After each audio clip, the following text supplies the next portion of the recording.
The CBS Radio Mystery Theater presents...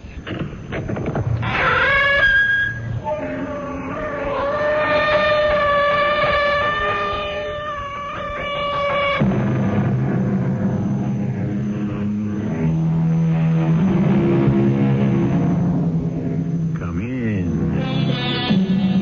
Welcome. I'm E.G. Marshall. It does no good to argue with the inevitable. Actually, the best rebuttal you can present to a frosty north wind is a fur-lined overcoat.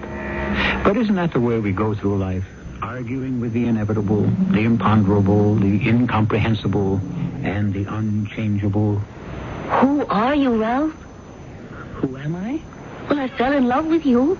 I thought you were what I wanted, an average guy, but that's not what I wanted at all. But I am an average guy, Sylvia. No. Oh, you're dangerous. Exciting. And I don't care if you go with other women. Why, a man like you, Ralph, no one woman could be enough. Sylvia. Well, I don't care about the others, as long as I'm the one you come home to.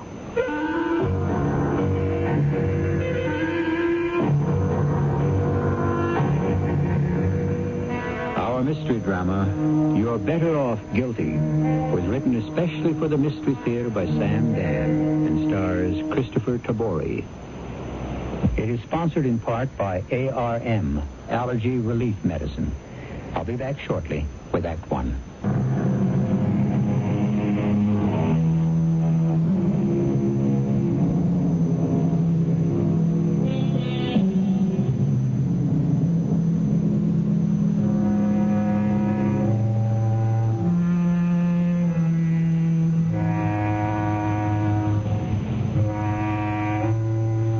In bygone days, storytellers would celebrate the death of kings.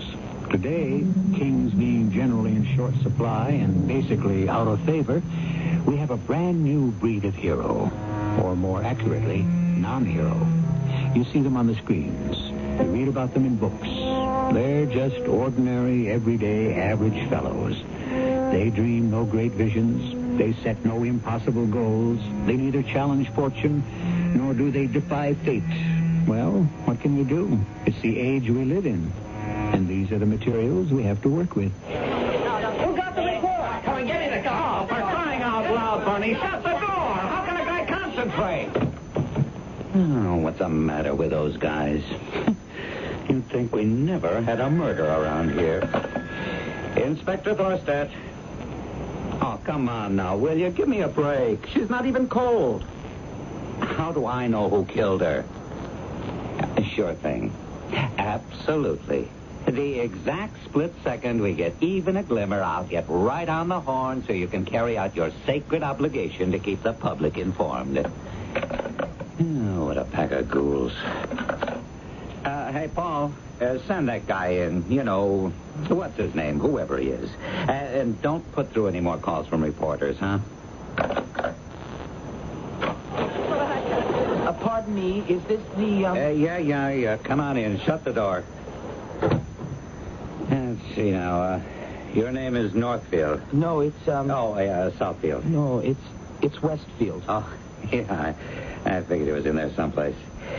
And you're the one who found the body. Yes, sir, I did. Well, I want you to tell me the exact circumstances. But I already did that. Yeah? Yes, I told him to the officer who came to the scene, then to a lieutenant, I believe, behind a desk, and then to a detective. Yeah, well, it don't count until you tell it to me. Yes, but, Captain... Inspector. I'm only trying to say that each of them wrote down everything I said, so... Yeah. Every one of those guys knows how to write. That's never been the issue. Okay. Now, according to what you said, I got it here someplace. Inspector, is this going to take long? Long? I don't know. As long as it takes. You see, the thing is, I was due at my office at 8 o'clock. Yeah? It's 10:30 now, and... It's a local call? Yes. Pick up the phone and dial 9 first. Thank you. Oh, Inspector, what am I going to say? Say you'll be late.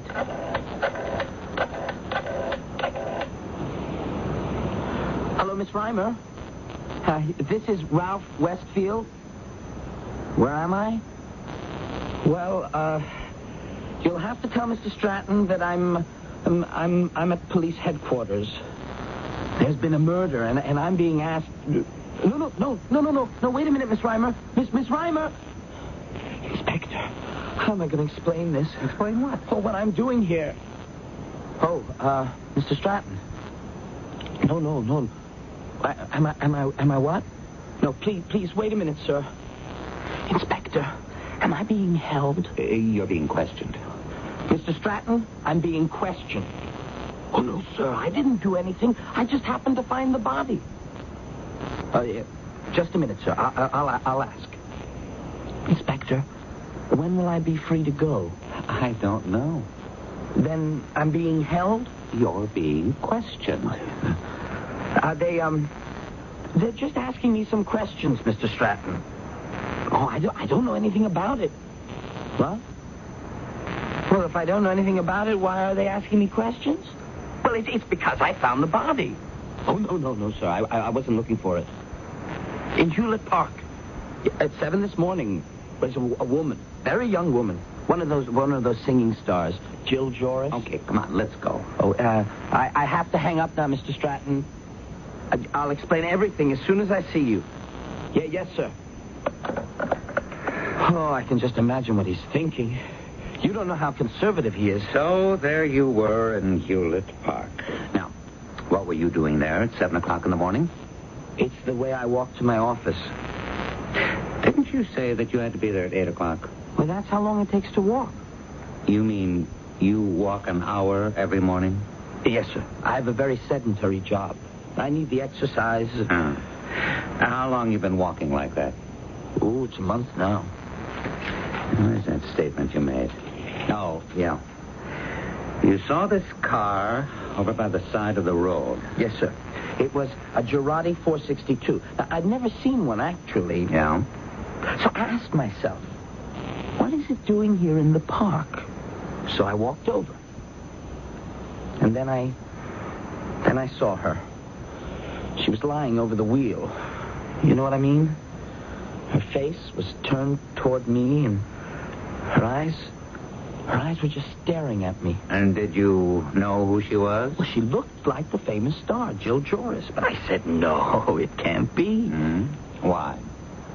People like her, I mean, what would she be doing up at 7 a.m.? And then what did you do? I said to her, are you okay? Or something like that. And she didn't answer. So I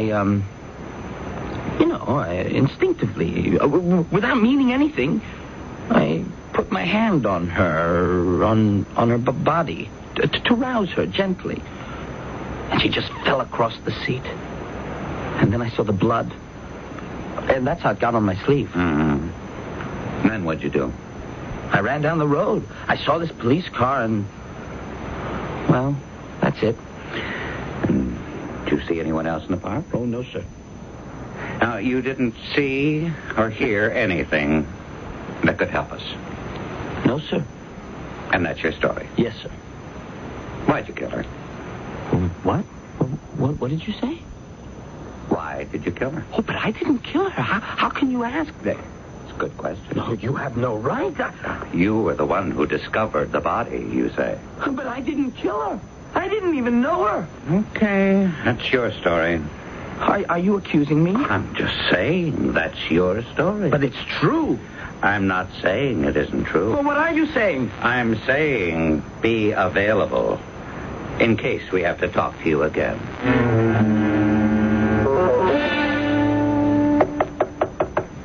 Come in. Miss Reimer, Mr. Stratton said for me to come in. Oh, yes, he's waiting for you. Mr. Westfield is here. Yes, Mr. Stratton. You're to go in. Is he upset? Well, what do you think? Come in, Westfield. Come in. Close the door. Yes, sir. Now, what sort of business have we here? It's been on the radio, television. I suppose by tomorrow it'll be plastered all over the newspapers. I'm sorry, Mr. Stratton. What sort of image is this for a company like ours? Oh, I didn't mean to create any problems. What were you doing in the park at that hour anyhow? Just walking. Walking? Now, Westfield, I want this thing to end right here. Do you understand? Yes, sir. The sooner it's blown over and forgotten, the better for you. Yes, sir. I'm giving you the benefit of the doubt. Sir? I'm assuming, of course, that you're innocent. Oh, but I am. Because if it should come out that you... No, Mr. Stratton, believe me, I'm innocent. Well, at best you were indiscreet. Oh, why couldn't you take a bus to work as normal people do? I hope we've heard the end of it. Yes, sir. That's all. For now. Thank you, sir. Well, how'd it go? Oh, Miss Reimer. Is it possible that he believes I killed her? Oh, man Stratton? Huh, who knows what he believes? I still don't know what hit me. There I was, just walking along. Sure. And now? Now what? I don't know. You know, I never noticed you before. I'm not a very noticeable person, I guess. I know we had a Ralph Westfield buried deep down there in research, but I'd never suspect you. I came up here sometimes to deliver something personally to Mr. Stratton. Yeah, that's what I mean. And you're really not a bad-looking guy, either. Oh, thank you, Miss Reimer. Yeah, why don't you call me Belle? Sylvia. I don't know if I should see you, Ralph. What are you talking about, Sylvia? Let me in. Ralph, what are we going to do? Everybody's talking about it. It's all you hear at the office. When my mother called me long distance, what's this about your fiancé? Ralph, why did you do it? Do what? Whatever it was. Well, all I did was I discovered the body. All right. Why did you do that? But because you see a body with blood? Please. Well, then what I'm trying to say is I did what a citizen's supposed to do. Sure. I had an obligation, a duty. Ralph. I had to do it. The law says that if you don't... I know all about that law. But there's another law, Ralph, the law of common sense and experience. Now, Sylvia, please listen to me. I was just walking to work. That's another stupid idea. And I saw this great-looking sports car, this Girardi 462, and I saw someone slumped over the wheel. So? Somebody could have been asleep. Why didn't you just mind your own business? No, Sylvia, this person wasn't asleep. I could tell. How could you tell? There's a kind of sprawl, you know, to a dead body. I just knew she was dead. All the more reason for you to keep walking. I thought of that. Then why didn't you do it? Because that could have been worse. How could anything... Suppose, after somebody else found the body, suppose the cops started asking around if anyone had been in the vicinity. Suppose someone had seen me, described me. It almost could have happened. I had a narrow escape. What are you saying? After I had a good look at her, I ran down the road. I hadn't got more than 100 yards when I saw a police car. He was headed in her direction. So? He would have found her. Yes. And he would have remembered a man running down the road. If I hadn't stopped him, he would have taken a good look at me. It was 7 in the morning in the park. Oh, if only you could have taken a bus to work like normal people, Ralph. He would have seen her dead in the car. He might have turned around and come after me. Then where would I be? I don't know, Ralph. Oh, Sylvia. It's been a very rough day for me. I'm sorry, Ralph. The cops have been at me. And then at the office, old man Stratton had me on the carpet. And everybody's asking questions, making snide remarks. I'm sorry, Ralph. You're the only person, and this is the only place in the world where I can expect to find some peace and some quiet. Yes, Ralph. This thing, this crazy episode, I just want to forget it. I don't want to talk about it anymore. Please, Sylvia. All right. Do you want to go out to dinner? No. I might run into someone I know. Well, then I can prepare something here. All right. Besides, we should be talking about the arrangements. The arrangements? We set the date, didn't we? Oh, yeah, well, certainly, yeah. Now, you have to decide if you want to go back and be married in your hometown church or whether to invite the minister to come here. It doesn't make any difference to me. Did you make up your mind? Well, Sylvia, what do you want to do about it? Sylvia? Ralph, I want you to tell me. I have to know. Did you kill her?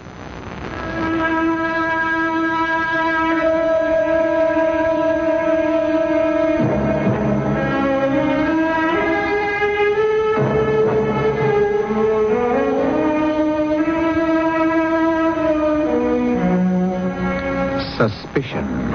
Who in this world can be above suspicion? Not even Caesar's wife. Are we suspect because of what is in ourselves, or because of what just happens to be in the eye of the beholder? We're in for a considerable amount of suspicioning when I return with Act 2. Fellow Americans, if you're still shopping here and there and everywhere for shoes, hold it right where you are. Put your feet together, stop running around. Just step around a Kinney and you'll cover the ground. Anywhere you want to go, head your feet in our direction. Kinney's got it all and more. Wow, what a store! What a great American shoe store!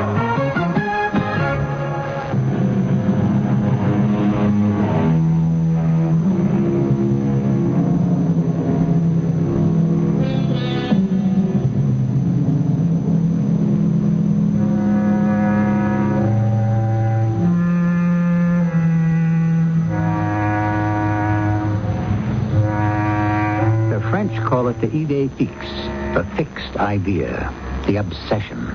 And it can be anything. A thought, an impression, a theory, even a prejudice. But once it takes root in the fertile soil of the imagination, it can never really be pulled out. Mr. Ralph Westfield is up against a problem of this nature. What did you just ask me? You heard me, Ralph.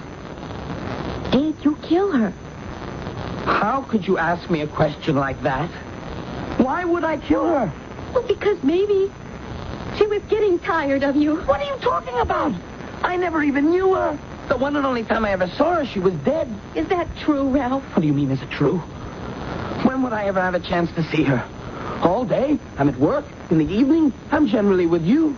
At night, she's working. So when would I see her? 6 o'clock in the morning in the park. I told you, I never saw the girl in my life.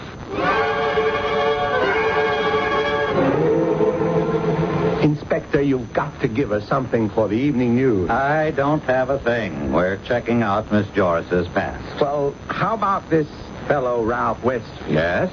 Is he a suspect? At this time, we have no definite evidence. Well, that's not the same as saying yes or no. I don't want to mislead anybody. Well, what's the department doing? At this time, the department is following a certain line of investigation.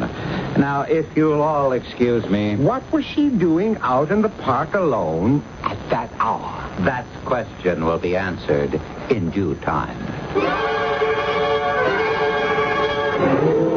You were Miss Joris's companion, Miss Evans. Yes, Inspector. I was her manager. Now, let's see. I know I've asked you a lot of questions. Yes, Inspector. But I have to place her out there around 6 o'clock in the morning in the park. Now, how can you help me? Well, she'd been very restless lately. Trouble sleeping. Sometimes she'd come to my room and talk to me. This would be 4 or 5 in the morning. Sometimes she wouldn't. Sometimes she'd go out. Where? I don't know.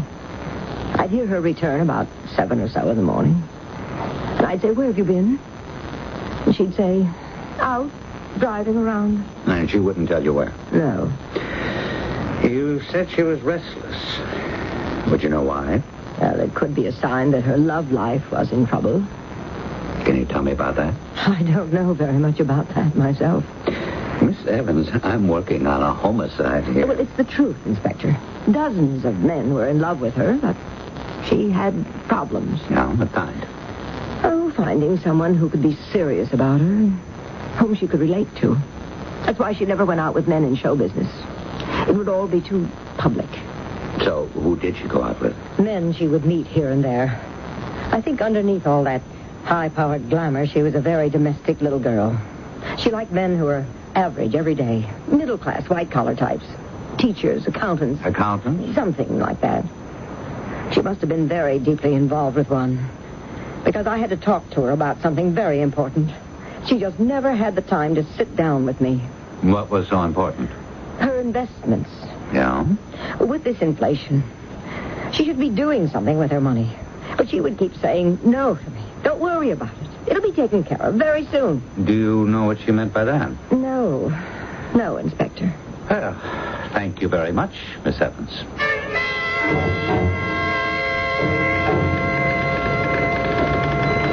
Hello, stranger. Oh, it's you, Miss Reimer. Belle. I was just getting these figures ready for Mr. Stratton. Well, I just thought I'd drop by and see how you're doing. Not so good. Not so good. Well, I would think you'd be sitting on top of the world. I beg your pardon? Every day your name is in the paper. Your picture. Oh, incidentally, Ralph, get a haircut.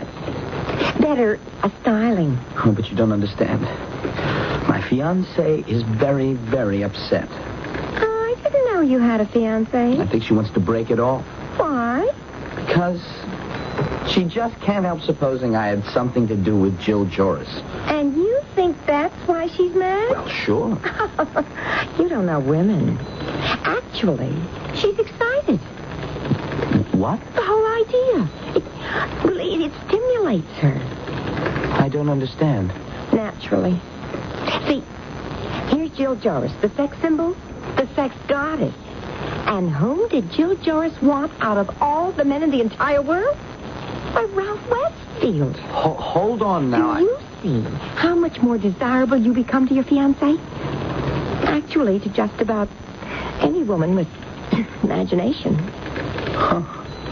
I never stopped to think of it that way. You really do have a lot to learn. Yeah, but you have a position to live up to now. What do you mean? You're a public figure.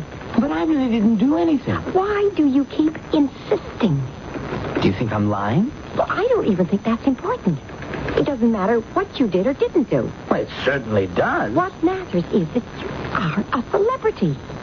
You're going to be photographed frequently, and you're bound to be on TV. Oh, you ought to dress better. Well, why should I have to dress? You have a very square look.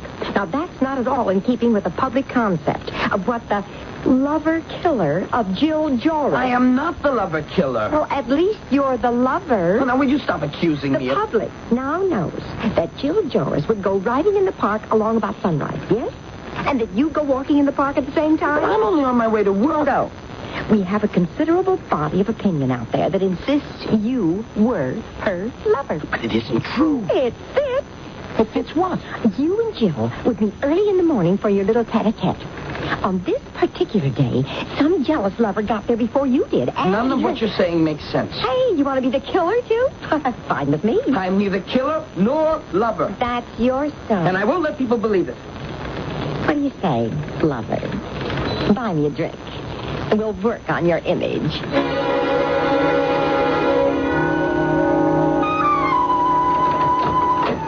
Ralph. Hey, baby. You're late. It's only midnight. And you've been drinking. Where were you? Taking care of some business. Ralph, you look different. That haircut. Yeah. That jacket and shirt. You like it? His outfit set me back $200. $200? What you got to eat in the house? You keep me waiting for 5 hours, and then you barge in here and say, what's to eat? Is that what I'm supposed to do, wait around and cook? Honey, you got a complaint? Forget it. Goodbye. I don't come around here to be hassled. Ralph, please. Hey, come here a minute. Ralph! You don't have to say anything. Oh, Ralph. Oh, please, Ralph. Don't leave me. Never leave me.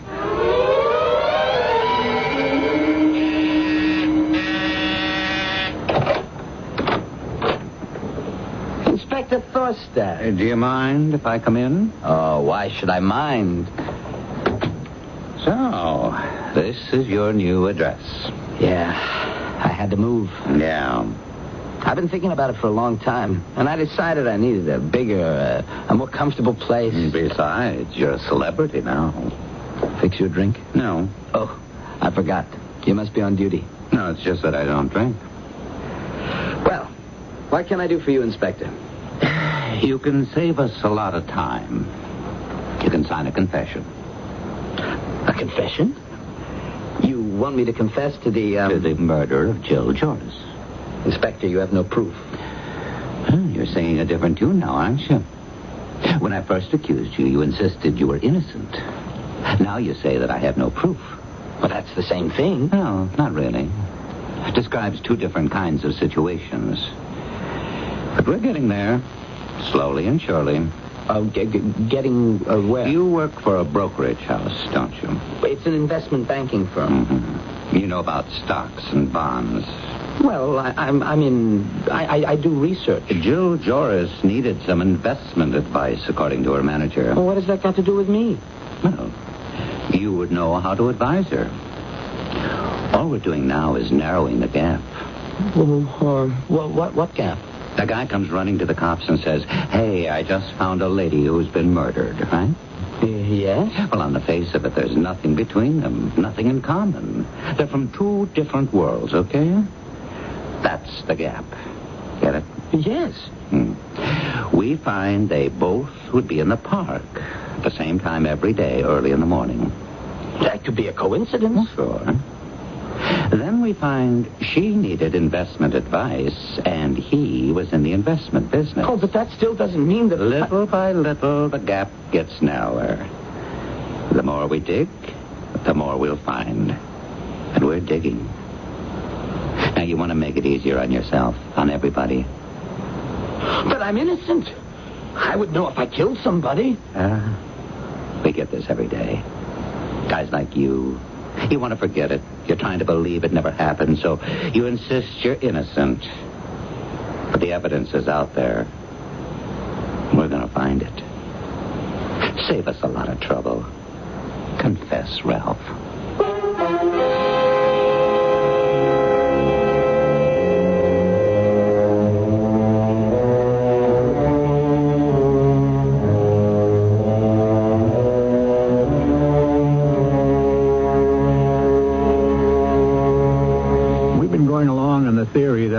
Ralph is innocent. Why are we so sure? Or is everybody so sure? All we have is Ralph's word. And can we depend on it? Well, we can depend on finding out in Act 3.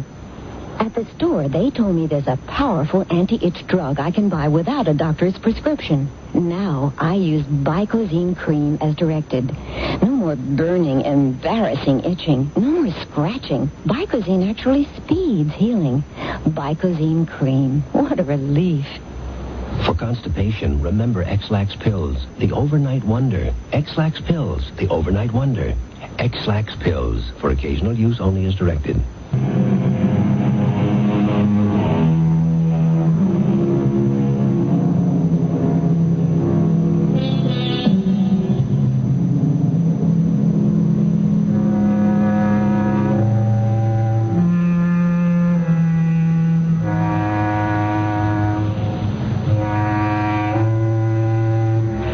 Secret guilt is by silence betrayed, says Mr. Goethe. For guilt is a worm that burrows deeper and deeper into the darkness.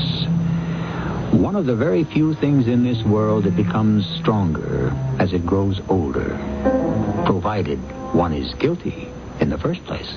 Inspector, if you think I murdered Jill Joris, why don't you arrest me? I don't have the proof. Yet. But I know you did it. What makes you so sure? Look, I've been in this business a long time. What does that mean? I know how things add up. It could also mean you've been adding them up all wrong. All the evidence points to you. Then what's holding you back?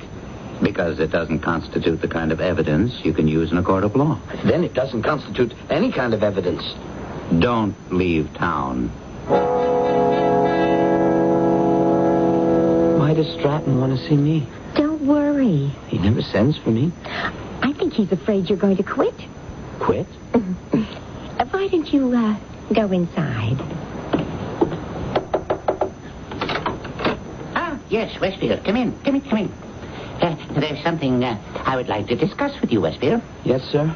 I think you'd better close the door. Oh, yes, sir.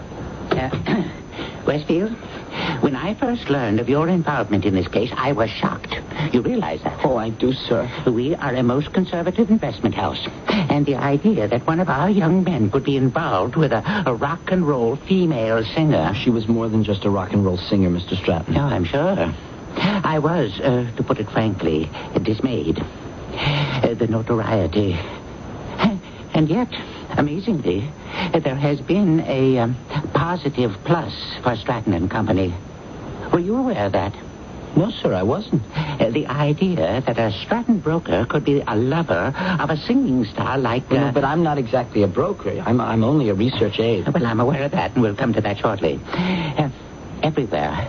At lunch, at board meetings, people ask me about this Jill Joris. I understand she was quite a voluptuous woman. Yes, sir. That's what they say. Oh, you're a sly dog, Westfield. I don't blame you for keeping it to yourself. Yes, sir. Miss Reimer, outside, happened to mention, in a rather cryptic way, that you were thinking about leaving us. Oh, Mr. Stratton, I would never consider... No need to leave. You could be as effective a broker with us as anywhere else. Are you offering me a promotion, Mr. Stratton? I'll match any reasonable offer. Ralph, man to man, just between us now. How was this Jill Joris? She was marvelous. Oh, I would have bet on it. May I quote you? I'd rather you didn't. If I do, it'll be off the record. Oh, yes, sir. See you in the morning. Thank you, Mr. Stratton. So, you were promoted. Thanks. Well, I deserve a better thanks than that. How about tonight?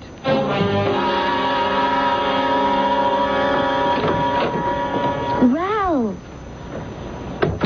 Oh, darling, it's so good to see you. Sit down. Where have you been all week? I've got a promotion, you know. Been busy, Sylvia. Oh, well, my mother called long distance. She wants to know if we've set the date yet. That all has to be up in the air for a while, till things fall into the groove.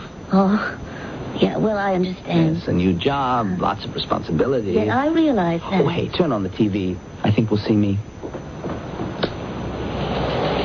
Now, back to the news. We've been talking about Ralph Westfield. I asked, who is Ralph Westfield? I had no answer at the time. I have no answer now. Ralph Westfield is a mystery man in every sense of the word. Originally, he gave the impression of being an obscure clerk in a brokerage house. But it turns out he's an important executive. He frequents the top night spots, always with some beautiful young lady. Ralph! Very often he is seen in Larangays with the cool, blonde, beautiful lady who is his new companion. Turn that off. Frequents... Oh, you don't want to pay any attention to that. She works in the office. Who are you, Ralph? She's just Mr. Stratton's executive secretary. It was a business dinner. Answer me, Ralph. Who are you? Who am I? I met you.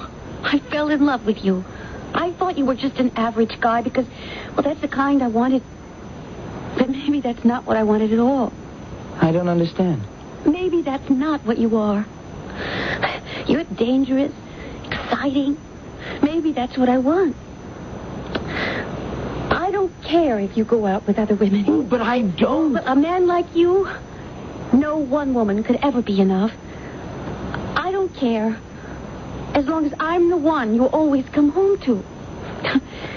Jill Joris? I mean, I don't know if you killed her or not. Sylvia. And I don't want to know. All I know is I just want you, Ralph. I want you, whoever you are. Hello? Is Ralph Westfield there? This is Inspector Thorstad. Oh, Ralph. It's a police inspector. Oh, my old buddy, Thorstad. Inspector. Hello, Ralph. Busy? Well, yes. I thought we'd have a little chat. About what? Oh, the usual thing. Tonight? How about tomorrow morning? It's a waste of your time. I got all the time in the world.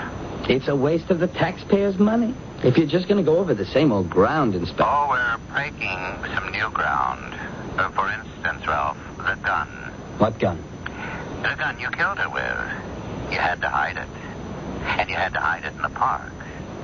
You had to get rid of it quickly. So you had to bury it nearby. Inspector, We'll find it. We'll turn over every rock, every stone, every blade of grass. What do you say, Ralph? You want to make it easier on all of us? Come in tomorrow morning. But How about 9 o'clock? Make it 10?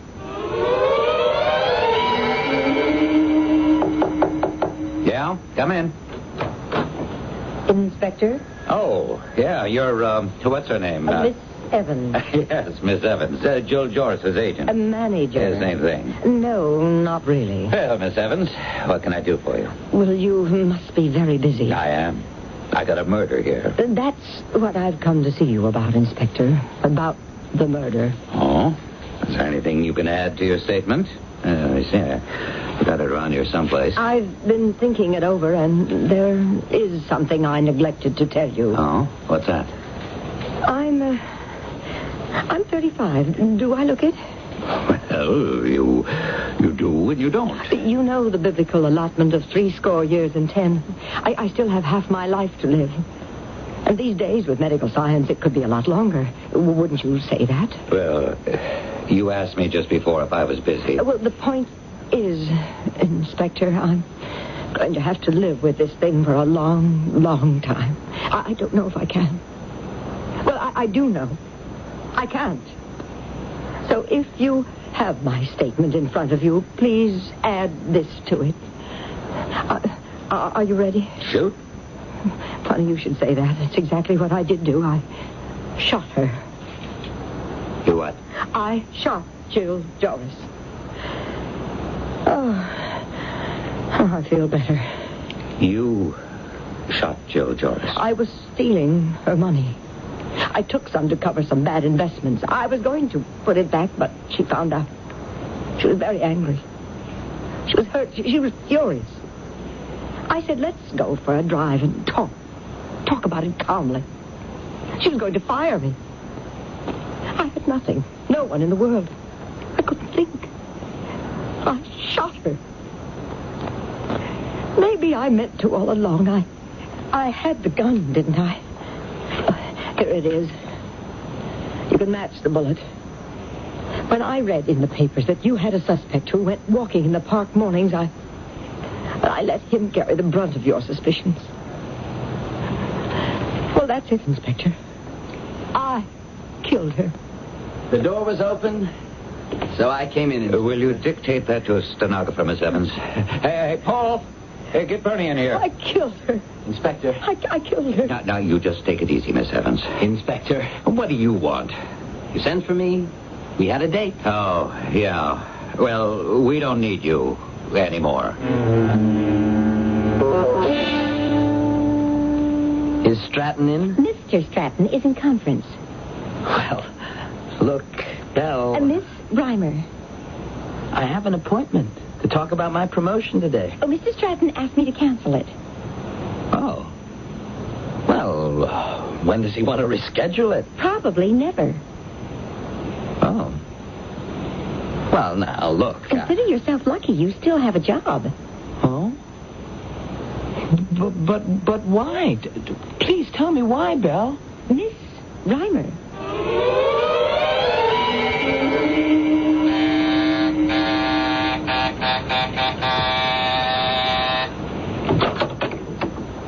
Sylvia, I've been ringing and ringing. I know. Aren't you going to ask me to come in? I don't know. Aren't you glad I'm out of it? Aren't you happy I wasn't having an affair with Jill Joris? That I didn't kill her? Aren't you glad? Well, yes, I suppose I am, in a way. Oh, please, Sylvia. It was crazy. I admit, I enjoyed it. And you enjoyed it, too. For a couple of days, I was somebody important. Notorious.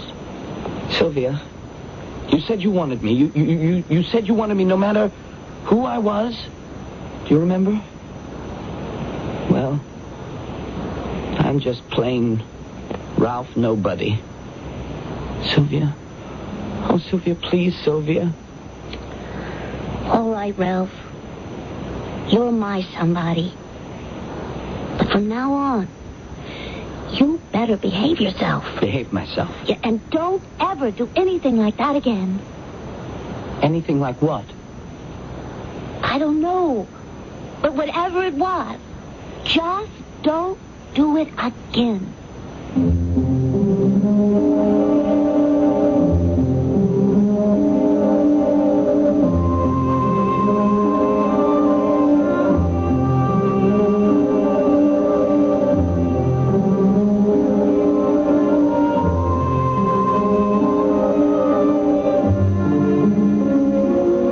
Whatever it was, just don't do it again.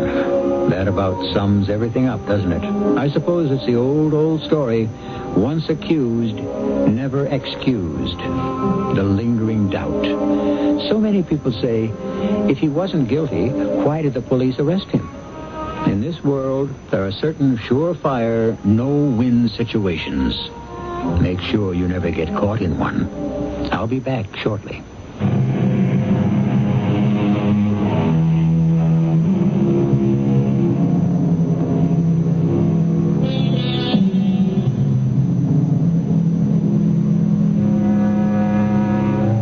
Guilt on earth is punished, said Mr. Goethe.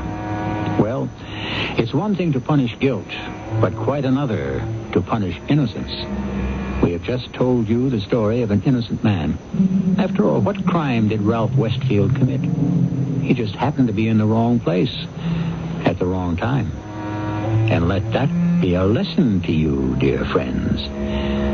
Our cast included Kristoffer Tabori, Marian Haley, Joan Shay, and Ray Owens. The entire production was under the direction of Himan Brown. This is E.G. Marshall inviting you to return to our Mystery Theater for another adventure in the macabre. Until next time, pleasant dreams.